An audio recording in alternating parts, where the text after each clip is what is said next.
नमस्कार मित्रांनो, मी हनुमंत बालाजी हिळंबे, सहाय्यक प्राध्यापक, लोकप्रशासन विभाग, र.भ. अट्टल, कला विज्ञान व वाणिज्य महाविद्यालय गेवराई.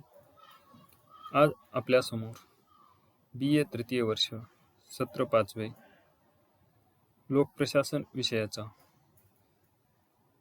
पेपर क्रमांक 11 जो प्रशासकीय विचारवंत अथवा ॲडमिनिस्ट्रेटिव्ह थिंकर या नावाने ओळखला जातो. या पेपरमधील हे काही प्रमुख विचारवंत आहेत ज्यांनी प्रशासनाच्या दृष्टिकोनातून महत्त्वपूर्ण असे विचार मांडलेले आहेत. त्यामध्ये Frederick Winslow Taylor, Henry Fayol, Miss Mary Parker Follett, Elton Mayo, Fred W Riggs, Herbert Simon, Chester Barnard, Abraham Maslow, Herzberg, Chris Argyris यासारख्या अनेक विचारवंतांचा यामध्ये समावेश होतो. त्यापैकी आपण या व्हिडिओमध्ये फ्रेडरिक विन्स्लो टेलर या विचारवंतांनी जे काही शास्त्रीय व्यवस्थापनासंदर्भात विचार मांडलेले आहेत किंवा शास्त्रीय व्यवस्थापनाची जी काही संकल्पना मांडलेली आहे, तर त्या संकल्पनेचं अध्ययन आणि त्याचबरोबर शास्त्रीय व्यवस्थापनाचे तत्व आणि तंत्र या दोन घटकाचा अभ्यास आपल्याला या पेपरमध्ये करायचा आहे. आज आपण शास्त्रीय व्यवस्थापन संकल्पना आणि या शास्त्रीय व्यवस्थापनाची जी काही तत्व आहेत तर त्या तत्वांचा आढावा घेणार आहोत. फ्रेडरिक विन्स्लो टेलर यांना शास्त्रीय व्यवस्थापनाचा जनक म्हटलं जातं. यापूर्वीही किंवा विन्स्लो टेलर यांच्यापूर्वीही बेंजामिन असेल किंवा हेनरी फेऑल असेल यांनी व्यवस्थापनासंदर्भात विचार मांडलेले आहेत. परंतु सर्वाधिक प्रसिद्धी जी काही आहे तर ती टेलर यांच्या विचाराला मिळालेली आहे आणि त्यांनी आपले जे काही विचार आहेत तर ते औद्योगिक क्षेत्रातील पोलाद उत्पादन कंपनी असेल किंवा इतर जे काही प्रयोग आहेत तर त्या प्रयोगाच्या माध्यमातून जे काही त्यांनी निरीक्षण केलेलं आहे किंवा अनुभव घेतलेले आहेत तर त्या आधारावर आपले जे काही व्यवस्थापन विषयक विचार मांडलेले आहेत आणि त्यांच्या मते जी काही पारंपरिक व्यवस्थापन पद्धती होती तर त्याच्या माध्यमातून उद्योजक किंवा व्यवस्थापक असतील किंवा मालक वर्ग जो काही आहे तो केवळ नफ्याला महत्त्व देत होता आणि जे काही कर्मचारी हित आहे किंवा समाज कल्याण किंवा सामाजिक हित म्हणजेच ग्राहक यांच्या दृष्टिकोनातून तितकंसं महत्त्व दिलं जात नव्हतं.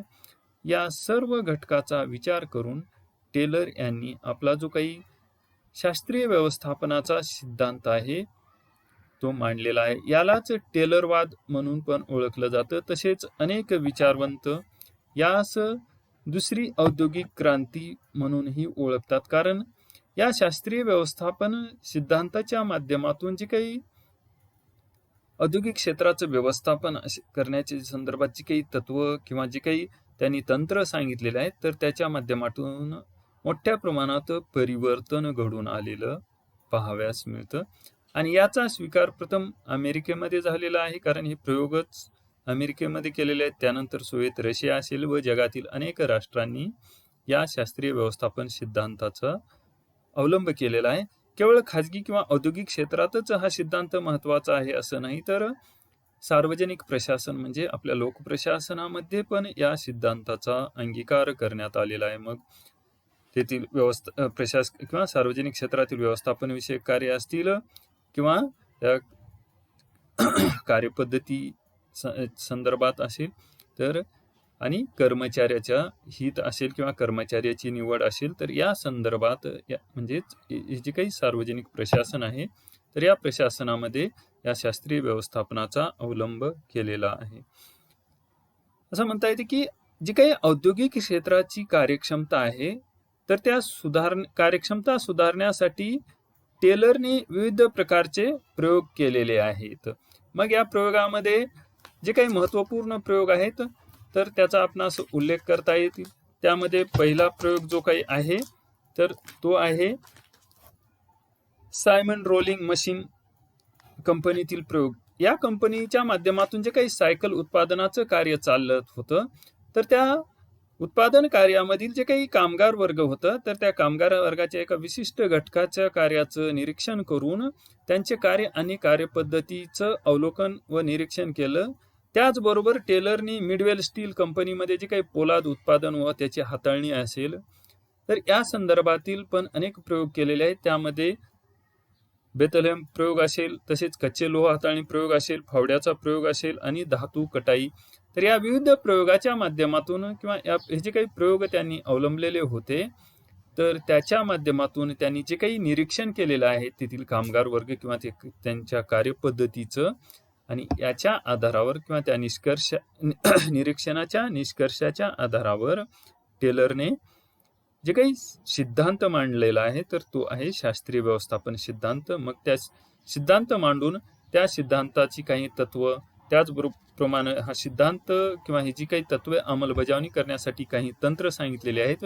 आणि त्याचबरोबर टेलरने एक मेंटल रिव्होल्युशन म्हणजेच मानसिक क्रांती ही जी काही एक महत्वपूर्ण संकल्पना आहे जी मालक कामगार यांच्यामध्ये मैत्रीपूर्ण व विश्वासार्ह संबंध निर्माण करणारी ही संकल्पना पण मांडलेली आहे. आणि कार्यात्मक फोरमनशिप म्हणजे कार्यविभाजन किंवा कार्यविशेषीकरणाला कसं महत्व किंवा का महत्व दिलं पाहिजे या दृष्टिकोनातून किंवा कार्याचं वाटप कसं केलं पाहिजे या दृष्टिकोनातून त्यांनी कार्यात्मक फोरमनशिप ही संकल्पना पण आपल्या या शास्त्रीय व्यवस्थापन संदर्भातील जे काही विचार आहेत तर या किंवा जे काही सिद्धांत आहे तर इथं या सर्व घटकाला महत्व दिलेलं आहे असं आपण म्हणू शकतो. फ्रेडरिक विन्स्लो टेलर यांचा जन्म अमेरिकेमध्ये झालेला आहे. तो पेन्सिल्वानिया राज्यातील फिलाडेल्फिया शहरामध्ये 20 मार्च 1856 रोजी झालेला आहे. आणि फ्रेडरिक टेलर यांनी एक औद्योगिक क्षेत्रातील किंवा खाजगी कंपनीतील कामगार ते अभियंता या पदापर्यंत आपले जे काही कार्य आहे तर ते पार पाडलेलं आहे. आणि त्याच्या माध्यमातून जे त्यांना अनुभव प्राप्त झालेले आहेत तर त्या आधारावर त्यांनी आपला हा जो काही शास्त्रीय व्यवस्थापनाचा सिद्धांत आहे तर तो मांडलेला आहे किंवा त्या सिद्धांत मांडण्यात प्रसिद्ध केलेला आहे. ते पुढं शास्त्रीय व्यवस्थापनामध्ये जे काही तत्व आहेत त्याचा उपयोग करून म्हणजे त्यांनी या सिद्धांताची जी काही तत्व सांगितलेले आहेत तर त्याचा प्रभावीपणे उपयोग करून आपणास खाजगी क्षेत्राची किंवा औद्योगिक क्षेत्राची कार्यक्षमता वाढवता येते असं किंवा एक कार्यक्षमपणे त्याचं व्यवस्थापन करून खाजगी किंवा औद्योगिक क्षेत्राची कार्यक्षमता वाढवता येते असं ते म्हणतात. आणि याच विचाराचा पुरस्कार जो काही आहे प्रथमतः 20व्या शतकाच्या सुरुवातीस अमेरिकेत करण्यात आलेला आहे. आणि त्याच्या माध्यमातून जे काही औद्योगिक उत्पादन आहे तर ते वृद्धीला महत्व दिलेलं आहे. त्याचबरोबर व्यापक दृष्टिकोनातून सर्व औद्योगिक क्षेत्रातील जी काही कार्यक्षमता आहे तर ती वाढवण्याला टेलरने आपल्या शास्त्रीय व्यवस्थापनाच्या माध्यमातून महत्व दिलेलं आहे. आणि त्यासाठी त्यांनी शास्त्रीय व्यवस्थापनाची जी काही तत्व आहेत परत त्याचा आधार घेतला जावा यावर भर दिलेला आहे. शास्त्रीय व्यवस्थापनात टेलरने समस्यांचे निवारण करण्याचा मानवी दृष्टिकोन आहे असं म्हणून जो वैज्ञानिक संशोधन विश्लेषण त्याचबरोबर नियम तत्व आणि परिणामावर आधारित आहे असं पण म्हटलेलं आहे. आणि याच्या माध्यमातून त्यांनी किमान खर्चावर जास्तीत जास्त लाभ मिळवणे हे व्यवस्थापनाचं उद्दिष्ट आहे. तसेच औद्योगिक कार्यक्षमता अधिक वेतन आणि अत्यल्प खर्च या मूलभूत तत्वज्ञानावर हा टेलरचा सिद्धांत आधारित आहे असं आपण म्हणू शकतो. कारण टेलरनी या सिद्धांताच्या माध्यमातून किंवा या सिद्धांताचं जे काही तत्वज्ञान आहे तर यामध्ये कामगार वर्गांचा पण विचार केलेला आहे. म्हणजेच कामगारांना अधिकाधिक वेतन कसं प्राप्त होईल या दृष्टिकोनातून पण त्यांनी विचार मांडलेले आहे. तसेच व्यवस्थापनाला पण कमी खर्चामध्ये अधिक उत्पादन कसं होईल आणि त्याच्या माध्यमातून अधिक नफा कसा प्राप्त होईल. तसेच जे काही वस्तूचं उत्पादन होतं किंवा ज्या काही सेवांचं उत्पादन होतं तर त्या दर्जेदार व चांगल्या वस्तू कमीत कमी किंवा अत्यल्प किमतीमध्ये ग्राहकांना कशा उपलब्ध होतील याला पण महत्त्व टेलरनी आपल्या या शास्त्रीय व्यवस्थापनाच्या सिद्धांताच्या माध्यमातून दिलेलं आहे. आणि हे जे काही सिद्धांत आहे टेलरनी शास्त्रीय व्यवस्थापन मांडलेला तर तो शॉप मॅनेजमेंट या लेखात तसेच the principle of scientific management या ग्रंथात मांडलेला आहे. आणि या पुस्तकाच्या माध्यमातून किंवा या जो काही लेख आहे शॉप मॅनेजमेंट याच्या माध्यमातून त्यांनी आपले जे काही शास्त्रीय व्यवस्थापनासंदर्भातील जे काही विचार होती आणि जे काही मत आहे तर ते सर्वांसमोर आणण्याचा प्रयत्न केलेला आहे. बघा शास्त्रीय व्यवस्थापन म्हणजे काय.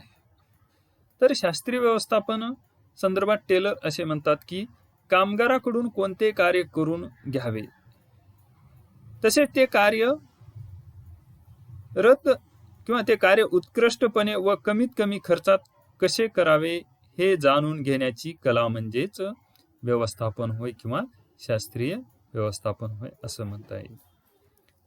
टेलरनी व्यवस्थापनाला एक कला मानलेला आहे आणि त्याचबरोबर कामगाराकडून कार्य कसं करून घ्यायचं मग त्यांना आर्थिक प्रलोभन असेल प्रेरणा असेल यासारख्या मार्गाचा अवलंब करून त्यांच्याकडून कार्य करून घ्यायचं या दृष्टिकोनातून टेलरने आपल्या शास्त्रीय व्यवस्थापनाच्या सिद्धांतामध्ये विचार मांडलेले आहेत. त्याचबरोबर त्या कर्मचाऱ्यांकडून जे काही कार्य करत आहेत तर उत्कृष्ट किंवा अधिकाधिक चांगलं कार्य कसं करून घ्यायचं हे पण जाणणं किंवा याच्या पद्धती विकसित करणं आणि हे करत असताना ते कार्य जे काही आहे तर ते कमीत कमी खर्चात अथवा अत्यल्प खर्चामध्ये कसं त्या वस्तूचं उत्पादन होईल किंवा ते कार्य पार पडेल या दृष्टिकोनातून विचार करणं किंवा हे जाणून घेण्याची कला म्हणजेच व्यवस्थापन किंवा त्यालाच आपण शास्त्रीय व्यवस्थापन असं म्हणू शकतो किंवा याच शास्त्रीय व्यवस्थापन असं टेलरने म्हटलेलं आहे. तसंच या शास्त्रीय व्यवस्थापनामध्ये टेलरने कामगार वर्ग व्यवस्थापक मालक यांचे महत्तम कल्याण हेच या व्यवस्थापनाचा जे काही मूलभूत तत्वज्ञान आहे असं म्हटलेलं आहे. तसेच व्यवस्थापन प्रेरणा कामगार कल्याण संपूर्ण समाजाचे कल्याण आणि मालक वर्गाचा फायदा हा या शास्त्रीय व्यवस्थापनाचा केंद्रबिंदू आहे. म्हणजेच टेलरच्या या शास्त्रीय व्यवस्थापन सिद्धांतामध्ये कामगार व्यवस्थापक आणि मालक याबरोबरच समाजाचं कल्याण म्हणजे जो काही ग्राहक वर्ग आहे तर त्याचं हित किंवा ग्राहक कल्याण याला पण महत्त्व दिलेलं आहे किंवा याला केंद्रबिंदू मानून हा जो काही शास्त्रीय व्यवस्थापनाचा त्यांनी सिद्धांत मांडलेला आहे असं आपल्याला म्हणता येतं. त्याचबरोबर कार्यक्षमता वृद्धीसाठी शास्त्रीय व्यवस्थापन महत्त्वाचे आहे. म्हणजे जे काही औद्योगिक क्षेत्राची कार्यक्षमता आहे मग सामूहिक कार्यक्षमता असेल त्याचबरोबर वैयक्तिक कामगाराची किंवा त्या कर्मचाऱ्याची कार्यक्षमता असेल तर ती सुधारण्यासाठी किंवा त्या कार्यक्षमतेमध्ये वाढ करण्याच्या दृष्टिकोनातून शास्त्रीय व्यवस्थापन हे महत्त्वपूर्ण आहे असं टेलरनी म्हटलेलं आहे. तसंच पुढे टेलर या शास्त्रीय व्यवस्थापनाच्या सिद्धांतामध्ये असं म्हणतात की कामगार व्यवस्थापन यांच्यामध्ये जे काही संबंध आहेत अविश्वासाचे संघर्षाचे असू नयेत तर त्यांच्यामध्ये सहकार्याचे आणि मैत्रीपूर्ण संबंध हे प्रस्थापित झाले पाहिजेत. या दृष्टिकोनातून जे काही धोरणं आहेत निर्णय आहेत तर ते घेतले जावेत किंवा तशी धोरणं आखली जावीत आणि ज्यामुळं एकमेकाबद्दल विश्वास निर्माण होईल आणि त्याचबरोबर जे काही ग्राहक आहे तर तो समाधानी कसा राहील, म्हणजे त्या ज्या काही वस्तू किंवा सेवा या औद्योगिक क्षेत्राच्या माध्यमातून उत्पादन होणार आहेत तर त्या ग्राहकांना अत्यल्प किमतीत दर्जेदार व चांगल्या प्रतीच्या कशा प्राप्त होतील आणि त्या जर वस्तू किंवा सेवा अत्यल्प किमतीत व चांगल्या दर्जाच्या जर प्राप्त झाल्या तर ग्राहक हा समाधानी राहील किंवा तो ग्राहक त्या वस्तूची खरेदी करेल. त्यामुळं शास्त्रीय टेलर म्हणतो की ग्राहक समाधानाला पण महत्त्वपूर्ण स्थान दिलं पाहिजे. केवळ नफा या घटकाला प्राधान्य न देता व्यवस्थापन किंवा जे काही मालक वर्ग आहे तर त्यांनी कामगार कल्याण किंवा आणि ग्राहक समाधान या घटकालाही महत्त्व द्यावं असं किंवा यावर टेलर यांनी भर दिलेला आहे असं आपणास म्हणता येतं. त्याचबरोबर उत्पादन वृद्धी व त्यापासून मिळणारा जो काही नफा आहे तर तो नफा काही प्रमाणात कामगार वर्गाला वेतनाच्या स्वरूपात किंवा लाभांशाच्या स्वरूपात प्रदान केला जावा, ज्यामुळं कामगार मध्ये प्रेरणा निर्माण होऊन किंवा त्यांच्यामध्ये उत्साह निर्माण होऊन ते अधिक चांगल्या पद्धतीने किंवा अधिक ते उत्साहानं कार्य करतील आणि त्याच्या माध्यमातून उत्पादन वृद्धी होईल आणि त्याचा फायदा निश्चितच त्या उद्योगाला होईल, म्हणजेच उद्योगाचा नफा पण वाढेल असं किंवा असे विचार शास्त्रीय व्यवस्थापन सिद्धांताच्या माध्यमातून किंवा शास्त्रीय व्यवस्थापन दृष्टिकोनाच्या माध्यमातून टेलर यांनी मांडलेले आहेत. जगातील अनेक राष्ट्रांनी हे जे काही टेलरचे शास्त्रीय व्यवस्थापनासंदर्भातील विचार आहेत तर त्याचा स्वीकार केलेला आहे आणि या विचाराचा स्वीकार प्रथम अमेरिकेमध्ये झालेला आहे, कारण या सिद्धांताची मांडणी किंवा टेलरनी जे काही प्रयोग केलेले आहेत व सिद्धांत मांडलेला आहे तर तो सर्वप्रथम हा अमेरिकेतच मांडलेला आहे. त्यामुळं साहजिकच प्रथम औद्योगिक क्षेत्र असेल किंवा सार्वजनिक प्रशासन म्हणजेच लोकप्रशासन मध्ये ही प्रथम या सिद्धांताची अंमलबजावणी अमेरिका या राष्ट्राने किंवा अमेरिकन प्रशासनाने केली आहे असं म्हणता येतं.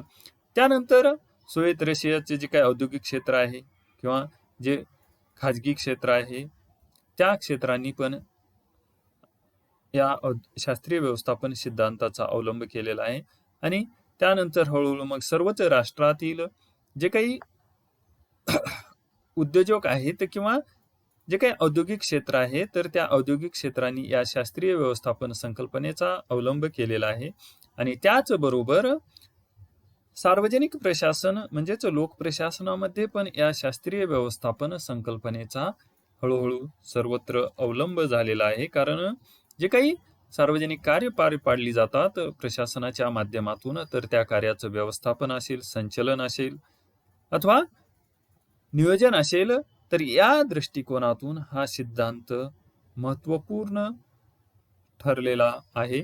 त्यामुळं खाजगी प्रशासन किंवा खाजगी औद्योगिक क्षेत्र व सार्वजनिक क्षेत्र किंवा लोकप्रशासनामध्ये हा सिद्धांत महत्त्वपूर्ण ठरलेला आहे असं म्हणता येतं.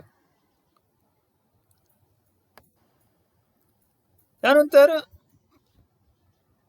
टेलर यांनी या शास्त्रीय व्यवस्थापन सिद्धांताची 4 प्रमुख तत्व सांगितलेले आहेत, ज्यास त्यांनी शास्त्रीय व्यवस्थापनाचा गाभा किंवा केंद्रबिंदू म्हणून स्पष्ट केलेलं आहे आणि याच्या माध्यमातून जे काही शास्त्रीय व्यवस्थापन सिद्धांत आहे तर किंवा हा सिद्धांत यावरच अवलंबून आहे असं त्यांनी 1911 मध्ये जो काही the principle of scientific management हा ग्रंथ लिहिलेला आहे तर त्यामध्ये ही 4 तत्व नमूद केलेली आहेत.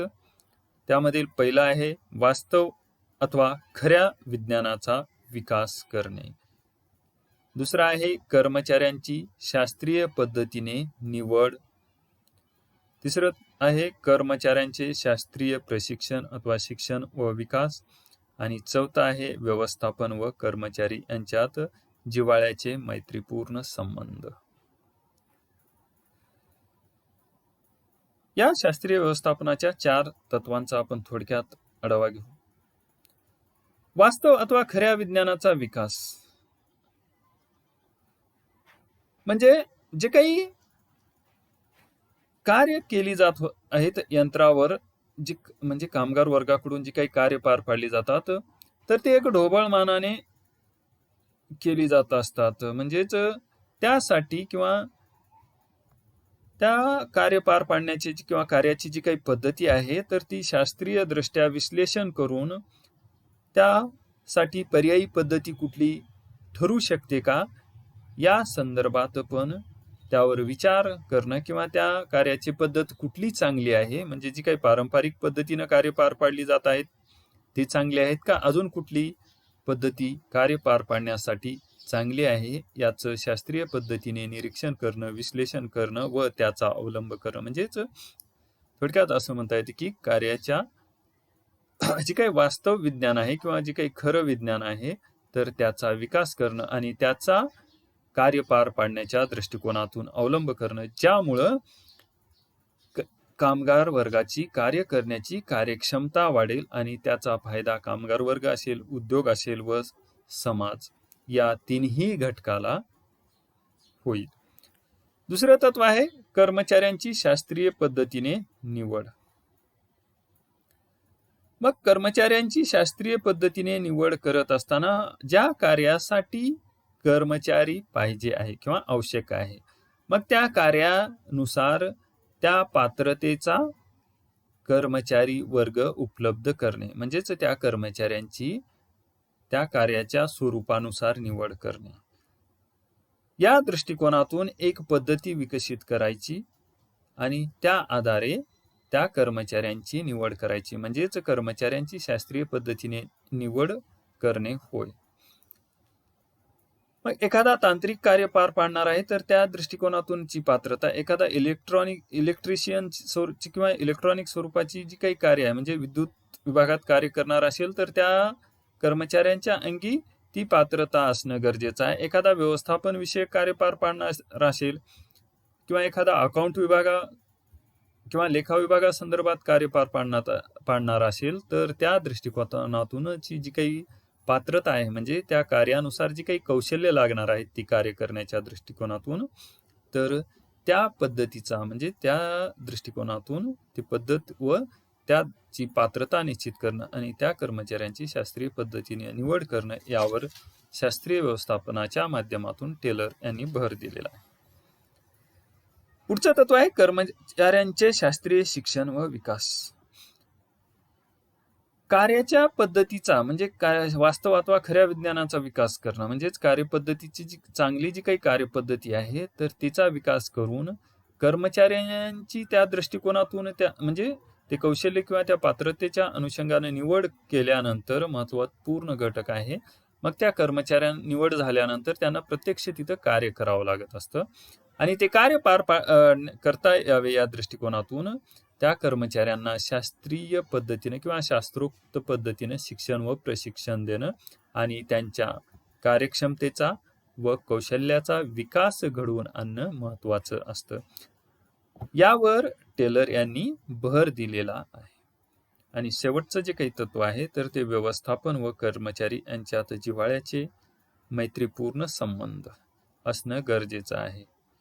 कारण हे जर संबंध मैत्रीपूर्ण व जिव्हाळ्याचे असतील, तर व्यवस्थापन वर्गाने किंवा व्यवस्थापनाने सोपवलेली कोणतीही जबाबदारी कर्मचारी उत्साहाने व स्वयंस्फूर्तपणे पार पाडण्याच्या दृष्टिकोनातून किंवा त्याची मानसिकता असते किंवा तो ते कार्य यशस्वीपणे व उत्साहाने पूर्ण करतो. परंतु त्यांच्यामध्ये जर ते संबंध जिव्हाळ्याचे व मैत्रीपूर्ण नसतील, तर मात्र ते कार्य व्यवस्थितपणे पार पाडले जात नाहीत आणि ती संघटना असेल, तो व्यवसाय असेल, तर त्यांची उद्दिष्टही साध्य होणार नाहीत. त्यामुळं व्यवस्थापन व कर्मचारी यांच्यात जिव्हाळ्याचे मैत्रीपूर्ण संबंध असणं आवश्यक आहे, असं टेलर यांनी म्हटलेलं आहे. तसेच त्यांच्यामध्ये केवळ जिव्हाळ्याचे आणि मैत्रीपूर्ण संबंध असून चालणार नाही, तर सहकार्याची भावना पण असणं गरजेचं आहे आणि यामुळं संघटनेचे हित साध्य होत असते. यांच्यामध्ये शत्रुत्वाची किंवा अविश्वासाची कधीही भावना निर्माण होता कामा नये. टेलरच्या मते कर्मचारी हे सहकार्य करण्यास सदैव तत्पर असतात, मात्र व्यवस्थापनाकडून त्यांच्याकडे दुर्लक्ष होते. म्हणून व्यवस्थापकांनी आपली मानसिकता बदलून कर्मचाऱ्यांसोबत जिव्हाळ्याचे, मैत्रीपूर्ण व सहकार्यपूर्ण संबंध प्रस्थापित करणं आवश्यक आहे, असं टेलरनी या तत्वाच्या माध्यमातून भर दिलेला आहे, किंवा या सिद्धांताची जी काही तत्व आहेत त्या माध्यमातून नमूद केलेलं आहे. धन्यवाद.